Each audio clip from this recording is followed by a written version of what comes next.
Hi, and welcome back to the Positive Prepper. I need to make this a really short video again. My question is, where are we headed, or, kind of like what's going on? I apologize if the video is a little bit shaky. Uh, Things have been super duper crazy as usual. And I can't seem to find my tripod. So I'm using a selfie stick for this one. So, anyways, all right, let's get right to it. So, what in the Sam Hill is going on with China? So, we know that they are circling Taiwan right now and they are doing live round military exercises.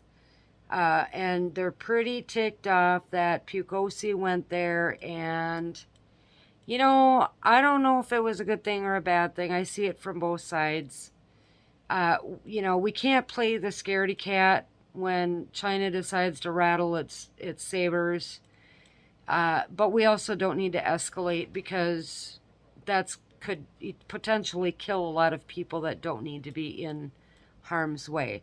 So I see it both ways. But is this going to be the precursor to China actually? Oops, we didn't mean for that missile to accidentally hit the middle of Taiwan, right? We were pretty soft on Russia. We knew that Russia was building up forces along um, um, Ukraine. We knew that they were building up forces along Ukraine, and we sat back and just watched it happen. We, meaning they. Uh, and it wasn't until the actual invasion happened that it was like, oh, maybe we should do something. The same thing is happening now. And I firmly, and I know some of you guys are going to disagree, but I firmly believe that this is because they know that we have extremely weak leadership. And so I think Taiwan or China is thinking, well, look at what they did with Russia, which was nothing. What are they going to do with Taiwan? Nothing. That would be my guess. The problem is, we already have one thing going on, and then we have the killing of one of the top Al Qaeda leaders over in Afghanistan. We very could be well headed towards another 9/11 because they're obviously firmly planting their roots back where they were before. Again, because of weak leadership that we have right now. So, um, and I want after that. So we don't know what's going to happen with China. How long is this going to take before they actually invade?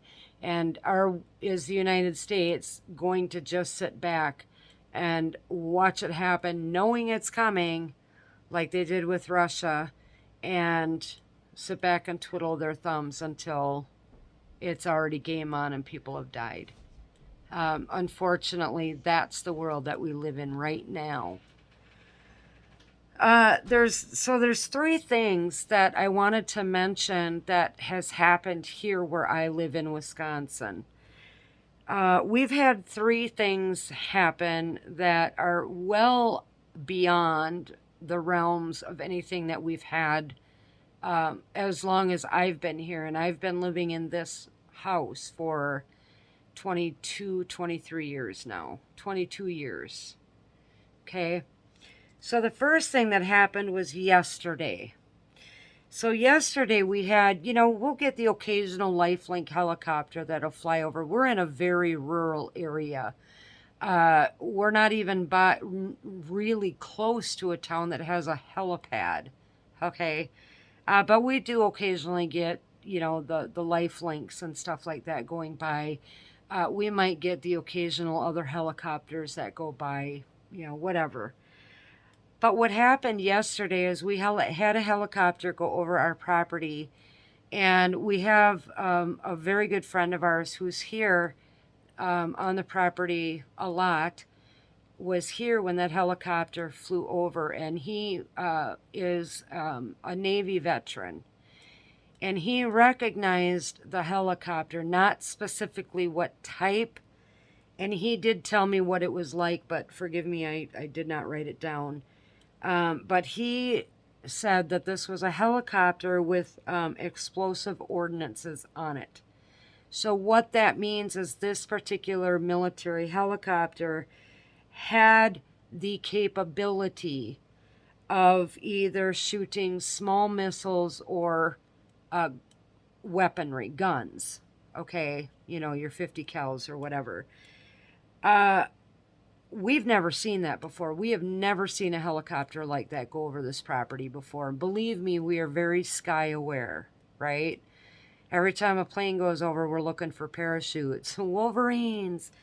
The closest military base to where we live is Fort McCoy, and that's probably a good 2.5 to 3.5 hours away. So it was just a very odd event that happened that we, you know, obviously we paid attention to it. So the second thing that happened was my husband looked up our flight path over our airspace to see if he could figure out what exactly or where exactly that helicopter came from. What he found out, however, was that there is a Russian-owned plane that is doing reconnaissance. It's a company out of Ohio. And they're doing reconnaissance missions over my area of Wisconsin currently. And they have been over the past month. So how do we know this? So I'm going to tell you how you can look this up over your own hometown if you're not already aware. So, and excuse me, but I do have to put my glasses on for this part because I do not want to get this wrong. I want you to actually know. So if you look up Flight Aware, that's Flight Aware, and you type in the closest airport to your town, okay? And then it will show the flight plan of all the airplanes that are in your airspace, okay? And then if you click on a particular airplane, like my husband did with this particular one, it gives you all the details, where it left from, where it's at, where it's returning to. And then you can also click on that, and then you find out, or maybe you don't have to click again, but at the top, I think it tells you who owns the aircraft, okay? So when my husband did that, and I didn't write it down, but when my husband did that, it brought up the name of a company, and he looked up the name of that company, and it's actually Russia-owned, out of Ohio. Okay? Again, this is just something that, you know, we have a military helicopter that we don't see over our area ever. And then we find out that over the last month, there has been a Russia-owned reconnaissance plane based out of Ohio. And there, if you look it up, it's, for us anyways, it's like zigzagging. So it goes straight up, and then it kind of gets over our area, and it kind of zigzags a little bit, right? And then it goes back down, and it goes up, and then it zigzags, and then it goes back down, right? So that was the second event that happened. And then, so I'm at work today, right? And my phone is blowing up with text messages. In a very nearby town, there were large military trucks with personnel and some weaponry on top of the trucks. Okay? So this is 3 military events from the surface. They look completely unrelated, but yet these are things that you just don't see happen in our area ever. Okay? So I'm not sure what's going on, but it's definitely something to pay attention to. Why is a Russian-owned plane doing basically land surveillance or reconnaissance in very rural part of Wisconsin? I don't know. Is it coincidence? Well, you guys know how I feel about coincidence, right? uh, so my niece, who's also out here today, so she looked it up and she was trying to find a convoy of military vehicles to try to figure out what this was that went through the nearby town. And what she found was that there was a convoy of old military vehicles that I believe they left South Dakota and they were heading to some place in Ohio. They went through Hudson and Oshkosh. That's far south of where we are. And from what we saw in the video, a lot of that was the smaller military, like your older Jeeps and stuff like that. Maybe some of the smaller personnel trucks. But it doesn't really match what was the intel that was given to us earlier. So, you know, coincidence? So I just wanted to bring this to your attention because there's so much craziness going on already.